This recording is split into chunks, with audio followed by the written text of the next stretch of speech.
ঈদের আগে হঠাৎ করেই বন্ধ করে দেওয়া হয়েছে চট্টগ্রাম কক্সবাজার স্পেশাল ট্রেন। এতে ক্ষোভ জানিয়েছেন যাত্রীরা। যাত্রী কল্যাণ সমিতির দাবি, বাস মালিকদের সুবিধা দিতে রেলের এমন সিদ্ধান্ত, তাই আন্দোলনে যাবেন তারা। তবে রেলের মহাপরিচালক সর্দার শাহাদাত আলী জানান, ইঞ্জিন ও চালক সংকটেই তারা রেল চলাচল বন্ধ করতে বাধ্য হয়েছেন। আশিকুল আলম জানাচ্ছেন বিস্তারিত। পবিত্র ঈদুল ফিতর উপলক্ষে অল্প সময়ের জন্য গেল ৮ এপ্রিল চট্টগ্রাম থেকে কক্সবাজার বিশেষ ট্রেন চালু করে রেলওয়ে। এতে যাত্রী সংখ্যা ও আয় দুটোই বাড়ছিল।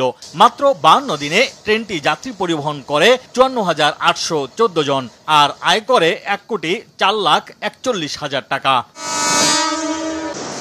চাহিদা থাকা সত্ত্বেও ঈদুল আজহার আগে হঠাৎ করে কক্সবাজার ৩ ও ৪ ট্রেনটি বন্ধ করে দেয়ায় ক্ষোভ জানিয়েছেন ব্যবহারকারীরা। ট্রেনটি স্থায়ী করার দাবিতে অনড় রয়েছেন তারা।